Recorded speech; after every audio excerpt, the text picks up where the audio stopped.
bit about leadership. A leader is all things in all situations. I believe that's ultimately the embodiment of leadership is you've got to be a leader in all things in all situations. And to get into that, the first thing, I kind of want to tell you, I truly believe, and I kind of got into this during my master's. I got my master's in organizational leadership, but I believe that the greatest leadership curriculum ever written is the Bible. And I started seeing scripture not as a connotation that, as it was speaking to me, God was speaking to me through it. I started associating myself with the biblical characters in it. And what that did is man, it provided for me great examples of various styles of leadership. I just kind of talked about Joshua and talked about, what he was and how impactful he was in my leadership. To see Moses and what he did, and he's the patriarch. He writes the Torah, the first 5 books of the Old Testament, writes, these books, and he's got this history of leadership. And as he gets into this, and then all of a sudden, you see Joshua transition, and we're going to get into it, like how quickly he fulfilled the things that have been spoken beforehand, and all of those things. So, and what that's done is when I finished my master's, my next goal was to after reading so much leadership curriculum, was to kind of start writing my first book, in which I have started writing it. I've been writing it over a year. I've got a lot of the narrative of it. It's called The 7 Faces of Leadership. And basically 7 leadership principles based on Jesus's last week on earth. And I basically took those days of the week, and I've created like 7 different leadership principles throughout that. And to kind of, my wife's an English teacher, so she helped me with this part. It's basically biblical context driven mixed with leadership narrative, but I'm also using literary nonfiction based on one of the disciples' perspective.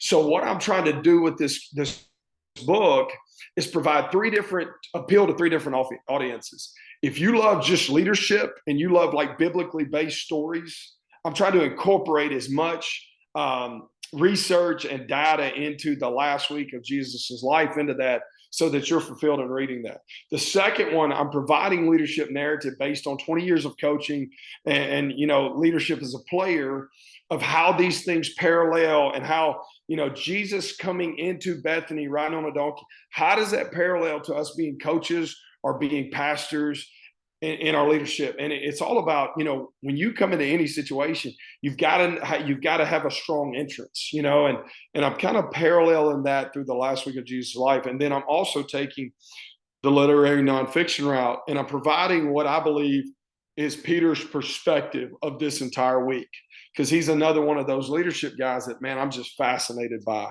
that I just think he's awesome. So I'm giving kind of a literary nonfiction version of what Peter is experiencing as he sees Christ go through this week. So again, I'm trying to appeal to 3 different audiences with this curriculum, so that it hits on a lot of different, whether it's the pastor, whether it's the coach, or whether it's just a reader, that you can be fulfilled in reading it. It's been a really cool project. Man, it's a lot of research. I'm on Thursday. If you're going through the week, I'm on Thursday, which, it kind of ramps up, and the drama of it starts to build, and just a lot of research going into it. So I'm really excited about it. Today, guys, what I wanted to talk to you about today, I want to encourage you a little bit before we get into some of the football stuff of it. I want to talk about 2 different, in the context of Moses and Joshua. What I want to talk to you about is Numbers 13 says this: the Lord said to Moses, send some men.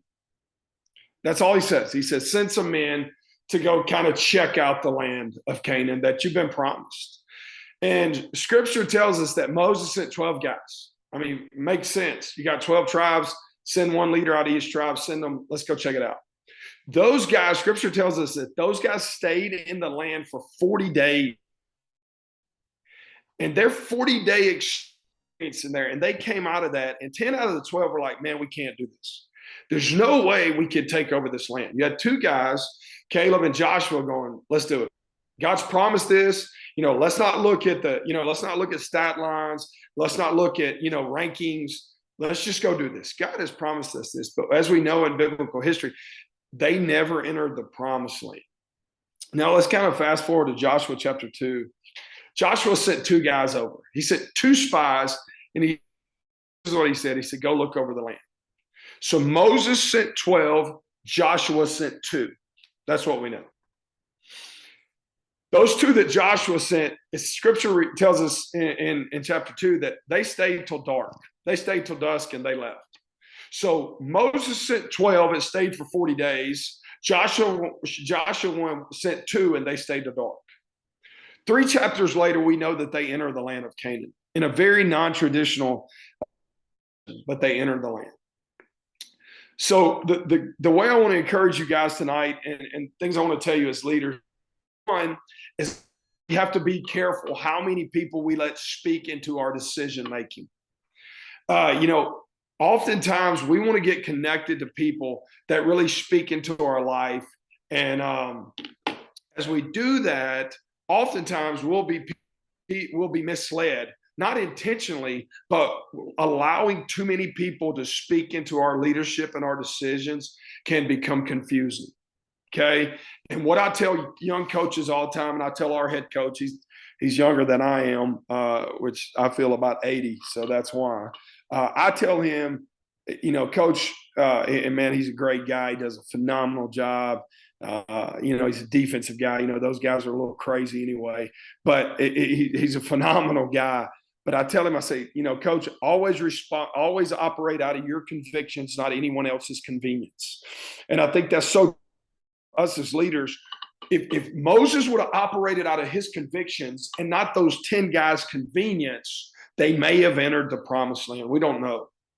But I know allowing too many people to speak into your life about your decision making will only cloud your judgment, because they don't know your convictions. They don't know your mission. They don't know your calling. They don't know what God has spoken to your heart. So I would encourage you guys as coaches, don't let too many people speak into your decisions. The second part of this is, I believe if you stare at your problem too long, you'll never conquer them. And we notice in the narrative that the 12 disciples stayed there 40 days and came out and said, we can't do this. Joshua's guys stayed there till dark, and 3 chapters later, a lot of times we have to, not only fix our focus, but facilitate our focus. And what I mean by that is, like, if we stare at that problem too long, it will become so overwhelming that we can never conquer that enemy. Whether that's a shortcoming, whether that's kind of, as Paul talks about in scripture, the thorn in your side, whether that's an insurmountable coaching experience or a culture overcoming, things that you're facing in your personal life or in your family. If you stare at that problem too long, you'll make it bigger than it is. We have to focus on what Christ has called us to. We have to set our feet into what he's called us to, what he's driven us to, and what he's directed us to. And we've got to operate out of our convictions, not anyone else's convenience. So guys, as I got into that, I want to share a little bit with you guys and kind of encourage you, man. If you, this is the time of year, I tell everybody this is interview season for coaches. You see coaches working out more so they look good, and you see them, doing things so they're more prepared. Interview season. Make sure that you're not letting too many people speak into your life. You operate out of your convenience, anyone else's convenience, and don't stare at your problem too long. Focus on your God and the God that's called you to do that what he's called you to do, no matter how big it is, and stay that course. But guys, that was something I kind of felt led to share with you, and I hope it encourages you, and I hope it kind of gives you guys encouragement moving forward. And then, man, if you guys want to watch Uncommon, you can kind of see how we operated our program. And then, man, I'm really hoping this book, I've got a great guy who's influenced me a lot named Pat Schatzline. He's an author and evangelist, phenomenal man. He's kind of came in and really encouraged me on this writing and kind of spoke this over my life, that I was going to be a writer. So, man, it is a daunting task that seems very overwhelming, but I'm excited about it. And I look forward to seeing what God does with it.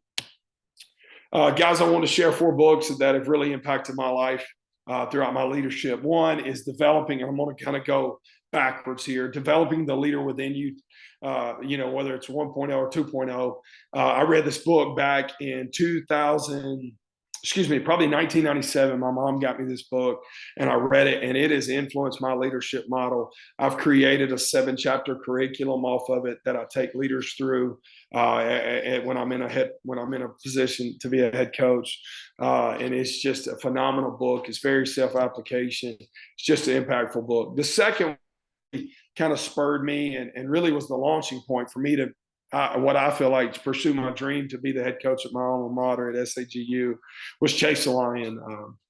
It's based on Mark Batterson. It's got some biblical context with a guy named Benaiah. And man, if you haven't read it, it is a phenomenal book. Another book that, man, just kind of fell in my lap. It's called Sun Stand Still by Furtick. Stephen Furtick's a phenomenal speaker out of I believe, North Carolina, and he does a great job with Elevation Church. But it's all about Joshua chapter 10, which is the context is Joshua's in battle, and he's in this battle, and he's got a chance to win this victory.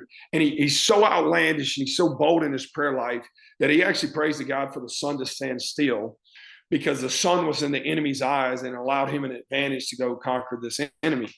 And God granted him that.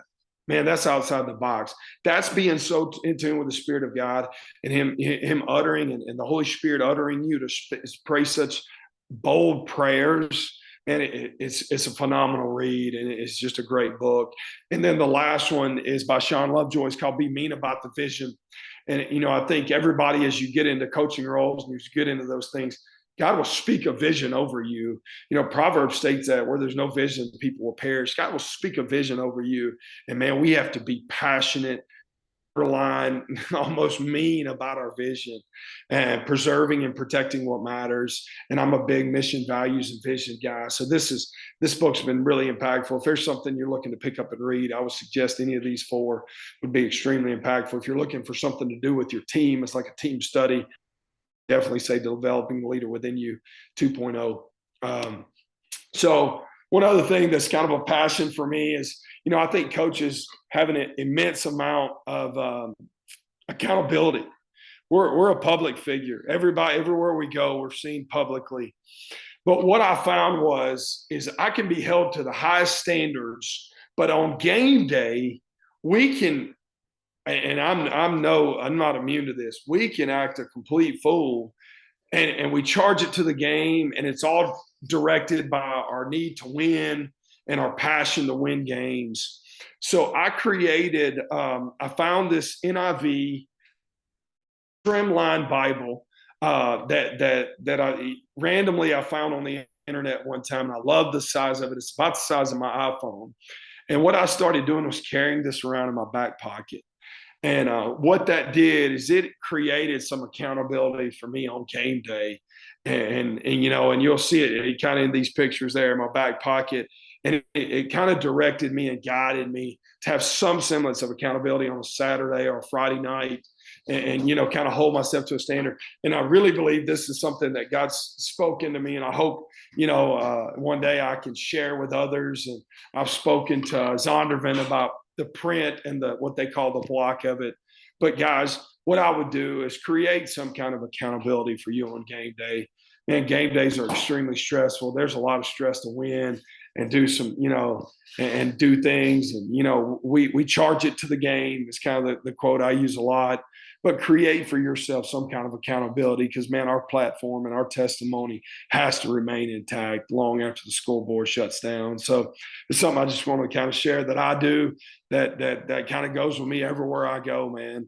I'm actually on my second one. My first one was brown. It's kind of the picture on, I don't know if it's your right or your left, but, man, I used it for 4 seasons, kind of put it away. I took notes in it, recorded big games in it, and now I'm on my second one that I just finished season 2 with. I'm going to keep it for 4 seasons, and then I'm going to kind of transition to another one. So just something I want to share with you guys. Thought it's thinking something that kind of helps me with accountability. Pretty good deal. So, all right, guys, hope that's encouraged you. Hope that's provided for you a little bit of, just encouragement. I hope it helps. So I kind of want to get into our quarterback culture and talk a little bit about the DPC. DPC was kind of something I came up because I really believe that quarterback play is the charge factor of any offense. And if we plug in, man, you know, the source. We're the source of the electricity and the juice and the enthusiasm of any great offense. And we truly are just the distribution point of confidence. We're a distributor. In today's football, I came originally from a two-type triple option school out of high school and then went to more of an air raidish as I played in college. I've kind of adapted that. We're very RPO based. My O-line coach is on here now. He'd probably tell you that we just need to run power. It always works, or counter or something like that. And I'll probably listen to him because he's a lot smarter about run game than I am. But, that those kind of things, we've really embodied this culture. I want to talk to you about a few guys, how this kind of 2015, I coached a guy named Alex Ward at a 6A school in Mississippi called Oak Grove High School. He's now the tight ends coach at Troy University. Phenomenal guy, great guy of faith.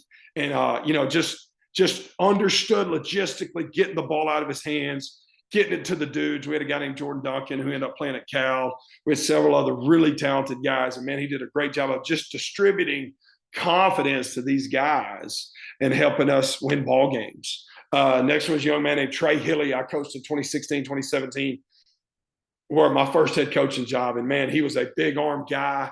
Going back, Alex was not a runner. He just was a distributor, level 2 thrower, always made the right read. Trey Hilly was electric. He could run, and he had a big arm. Very good third-level guy, threw a lot of third-level balls and would throw, and could run and create and extend plays like nobody I've ever experienced. Then I get to the college level. I coached a guy named C.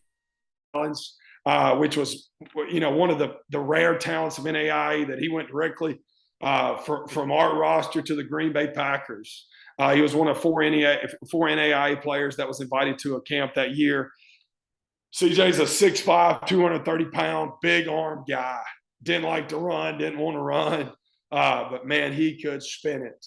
And what you saw was, man, his senior year, we throw for 3,200 yards, 58% completion. He was number 2 in the nation in yards per game. He was number 3 in the nation in total passing. So, this guy did not run. So this system started to adapt to him. And what we saw in the system is it became very adaptable, but there was one thing that remained consistent. Be the distribution point of confidence. Give confidence to your team by the plays you make, ever how you make them, whatever your strength or your skill set. CJ would go on to play for the DC Defenders. And, ultimately COVID kind of really hurt his track. He's now the quarterback's coach at Mid-Nazarene and does a phenomenal job there and can still probably spin it better than most kids he coaches.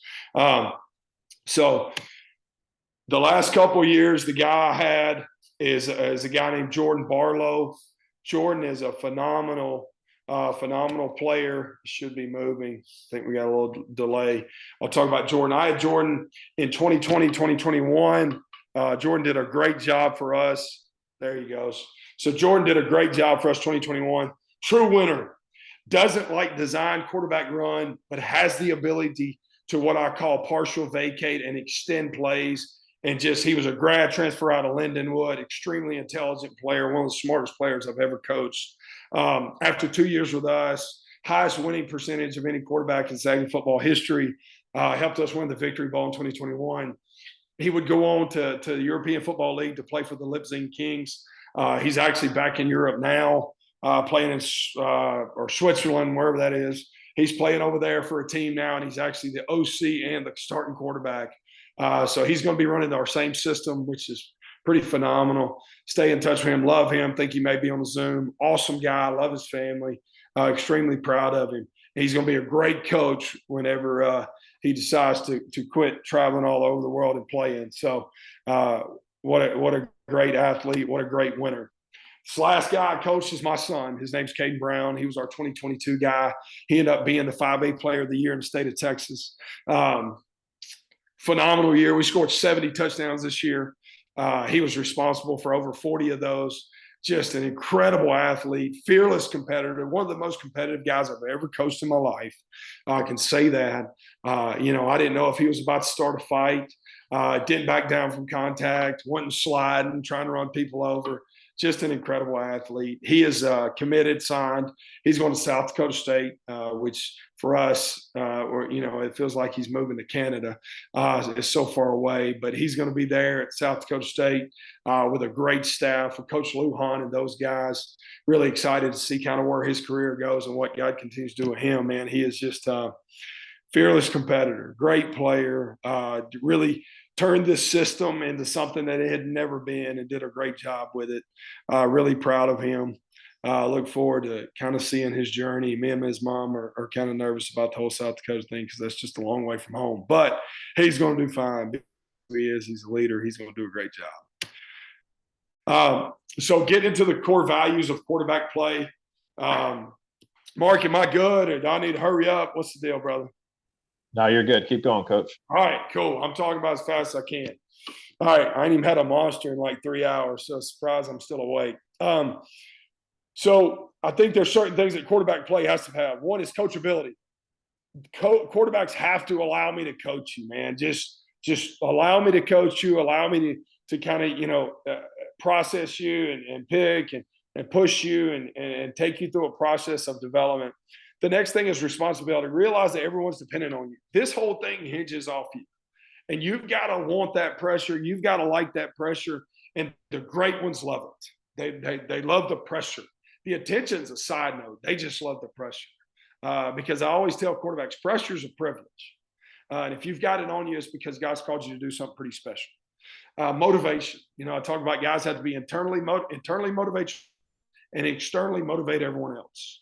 In so many ways, those things you have to have. Loyalty. You have to be loyal to the team, not your ego.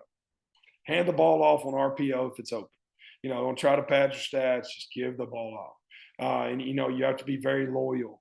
Confidence. If you doubt, they'll doubt. We talked about vision already and some of the curriculum stuff.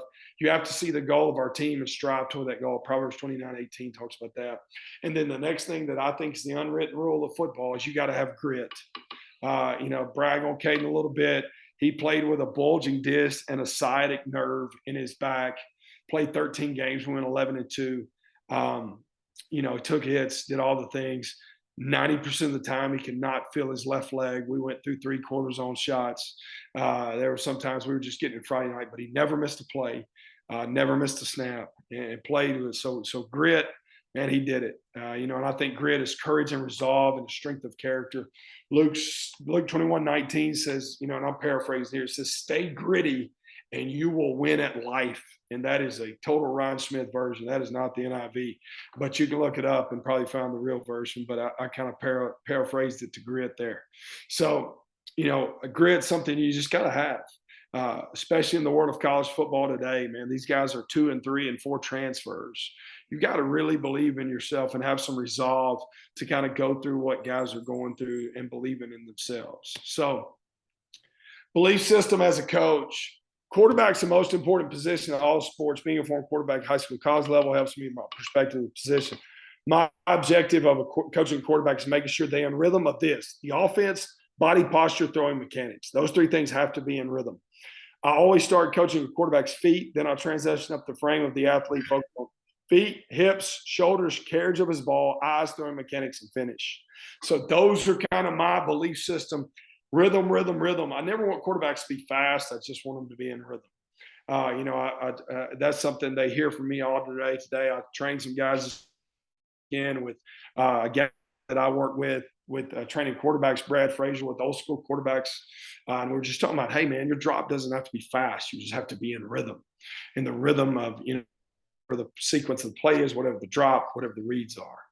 So terminology and some things I'm going to teach on tonight that I thought may be a little bit different that some guys that maybe you've seen but couldn't put verbiage to it.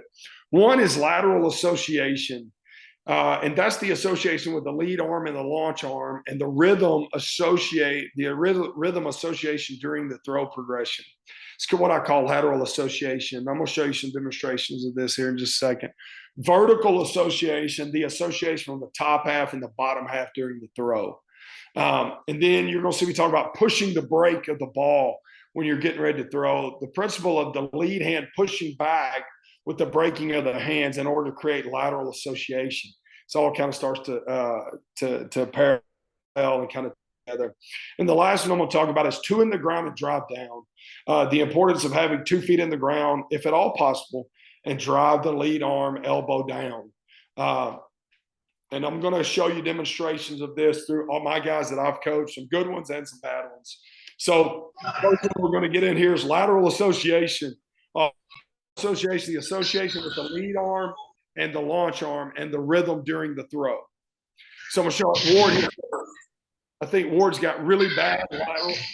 That is what I call, I'm getting some static. You guys good? Yeah. Okay. Yes. We're getting some. Hey, Coach. Sorry to interrupt you. Yes, sir. Learning a lot, man. I'm in Hawaii right now. Yeah. But I have my meeting because we start flag football tomorrow.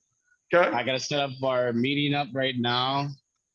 But you'll be in my ear the whole time. If it disconnects, just my location where I'm at right now. Yeah. So Hey, you Zach, guys a heads up. just go ahead and make sure you're on mute, okay, Zach?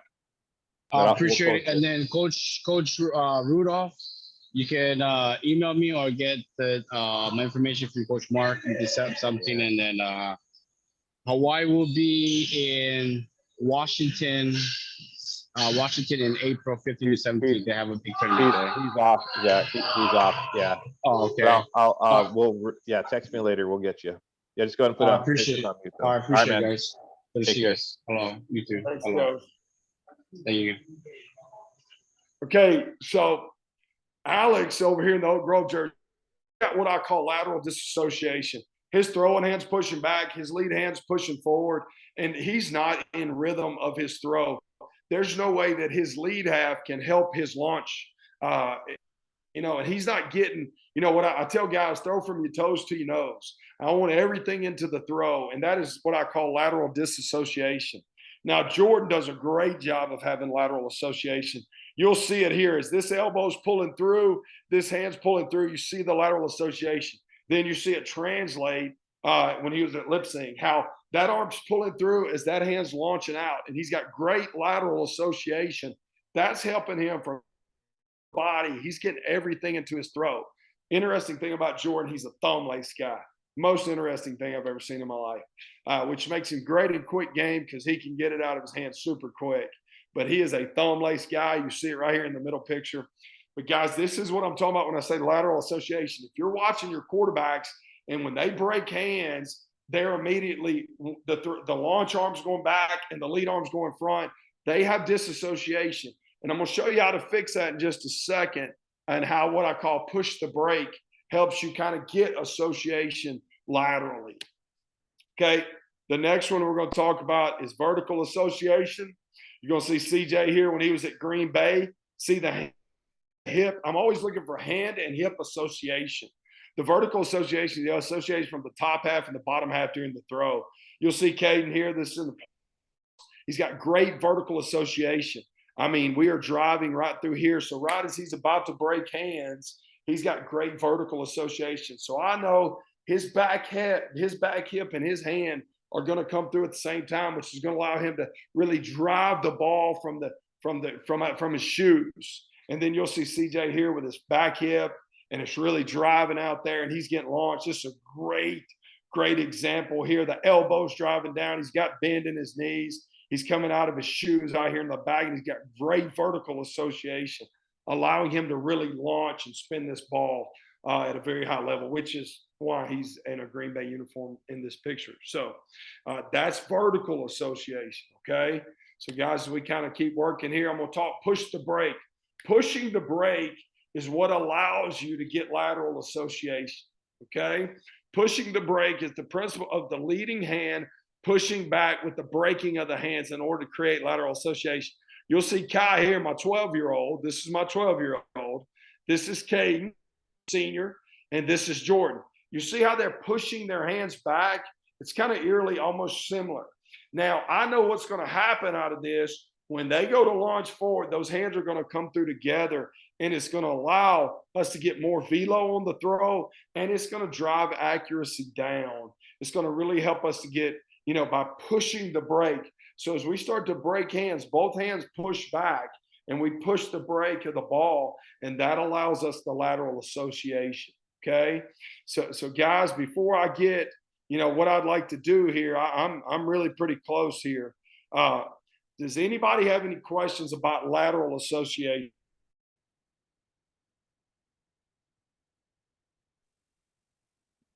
We good? I think you're good, Coach. Yeah, I think we're good. It makes sense. The diagrams are good. Maybe if you have a chance later on, if you can send me some video on that through Huddle. Oh yeah, I will. I've got all drill awesome. work. Vertical association here. Anything on pushing the brake and understand the association there. Okay. And this kind of eerily similar when you see your two boys, they almost kind of look identical. It's kind of creepy. But so the last one I'll talk about is 2 in the ground, drive down. We'll see CJ's got good vertical association here, but he's got 2 cleats in the ground and he's driving down. And this is on the break point of the throw. And then here's Kai, my 12-year-old, on the release point of the throw. But you see they've got good knee bend, like Kai, a little bit more knee bend. CJ kind of have this foot in the ground before he breaks the hand. But we're seeing 2 cleats in the ground, and it's allowing us to have a good foundation, and it's improving accuracy. So that's what I mean by 2 in the ground and drive down. Okay, so that's kind of 4 principles I think that really drive throwing mechanics: lateral association, vertical association, pushing the brake, and then 2 in the ground, drive down. These are really good principles that I think that I started at a very early age. I worked with 6th graders through college guys, and these things they hear from me over and over and over. So, guys, the last thing I want to talk about here, got a couple more slides.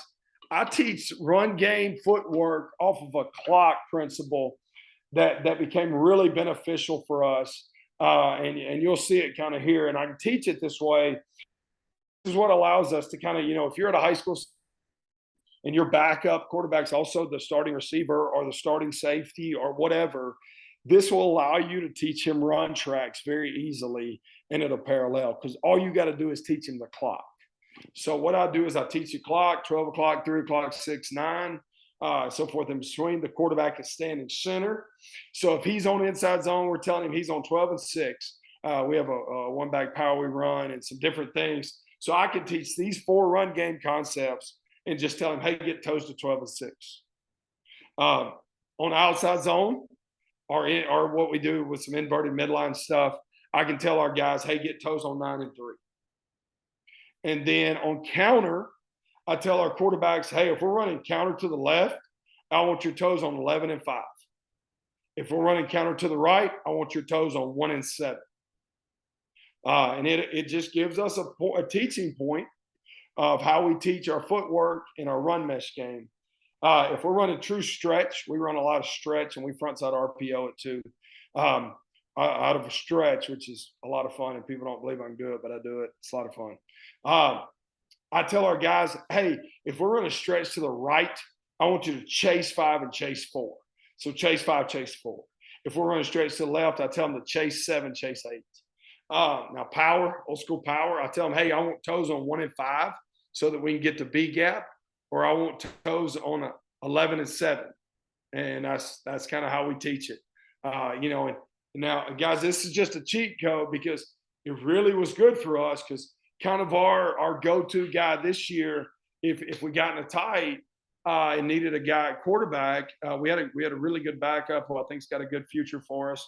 But if he was cold and it was the middle of the 3rd quarter, I needed 2 plays, I would take our slot receiver, which we call our hybrid, and I'd put him in at quarterback because he was the game, he was in the rhythm of the game, and I thought it was doing our disservice to our backup. So I'm always going to have one really gifted skill kid who understands logistics of the offense, that he's in the flow of the game if we need 2 or 3 plays.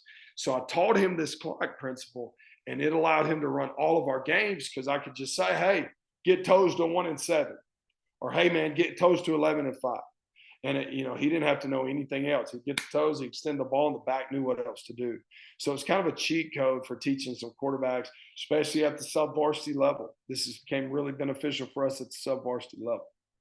So drop rhythms. We'll talk about drop rhythms a little bit. We work a cone progression. We go clockwise, counterclockwise, lateral overs. We have bag progressions, slides, 45s, and verticals. We do line drops, circle sprint outs, and then we play action with lateral and vertical. So those are just kind of some things we do, some of our drill work to teach our drop rhythm. One interesting thing we've done with our drop is we've taken out numbers in the entire system. And what I went to three different drops, what I call CST and BCS. And what I wanted to do was I wanted to give quarterbacks something to say in their mind of what their body was physically doing. So all of our quick game or screen game, what we taught them was CST, which is catch, step, throw. Or sometimes it may be step load if we're reading like a fade speed out. But I wanted our guys to be able to mentally say catch, step, throw, and their body be doing what their mind was saying. That's why numbers never paralleled for me. I can say 1, 2, 3, but I don't know if my body's doing 1, 2, 3.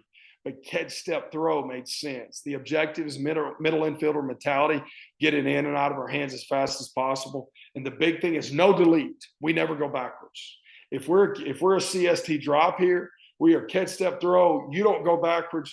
You got a wall behind you. You catch. You middle infielder that thing. You ID pre-snap what you're doing, and you get the ball out of your hands as quick as possible. The other drop is what we call our BCS, which is what we call big cross stick, which our big cross stick is exactly what your body's doing. You take a big launch step, you cross over, and then you stick your third foot in the ground and you're ready to throw. I do not allow quarterbacks to hitch. I don't like a hitch. I think if you allow quarterbacks, and this is my personal belief, and I'm not saying anybody's wrong, hitch. If you allow a quarterback to hitch on anything, he's going to start hitching on everything. So I am a no hitch. We have a no hitch system in our entire, in our entire playbook. We don't hitch anything. What most people consider 3-step with no hitch is what we call big cross stick. Our objective is to gain ground with the big, cross to create balance, and stick to be loaded to throw. So again, what we wanted to do was parallel and give our guys, what is my body doing? As I say that, this is what my body's doing. Oh, okay, I'm big. I am crossing. I am sticking my foot in the ground. And so we just wanted to parallel our drops, what our body's physically doing. And it's an easy way to teach. So, our read, this is how we teach our read concepts. We have a pre-snap. Our pre-snap read is an isolation read, or what I call a dilly, which I stole from Coach Pflugrad at Northern Arizona.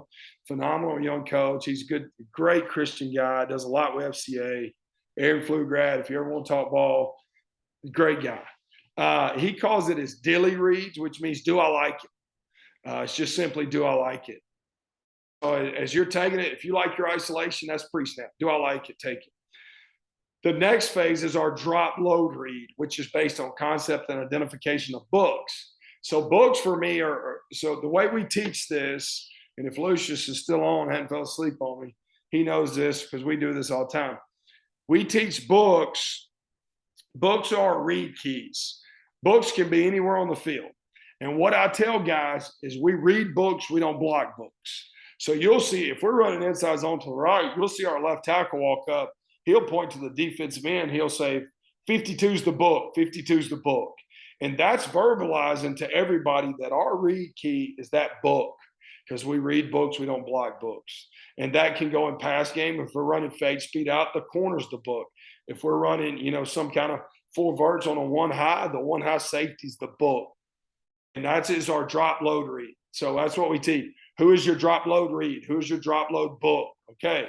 It's that outside linebacker. We're on our shallow concept. It's the color side safety. Okay. We're going to drop the safety. Then we'll reset, which is our secondary read. Now, again, wanted something that verbally was telling our body what to do. So we would reset to our second read. So I need to see feet movement to a reset read, which is our secondary book or secondary read. And then my fourth progression, which is kind of your resort before you vacate, is what we call our snatch, which means if we're reading the right side and we're our shallow concept, we're reading dig to inside 9 to rail 9, and I'm dropping the safety, I'm resetting the outside linebacker for drag swing, I'm going to snatch back to the backside single on a curl. And I literally call it snatch because I want to see hips and hands snatch to that read and start to get to the progression of the window. So Again, all of our read progression, our progression pass game is based on these principles: pre-snap indicators, drop, load, book, reset, read, and snatch. So it literally, so again, a thing I tell quarterbacks all the time is your feet set timing. Feet set timing. So if you have a good big cross stick and your big cross stick, that should get you off your drop load read. When you hit your stick, you don't like it. You need to now transition to your reset your feet. You don't like it, you should now snatch to your fourth progression. By the time you snatch to your fourth progression, if it's closed, it's time to vacate and go. So we allow, and the thing we tell our quarterbacks, feet.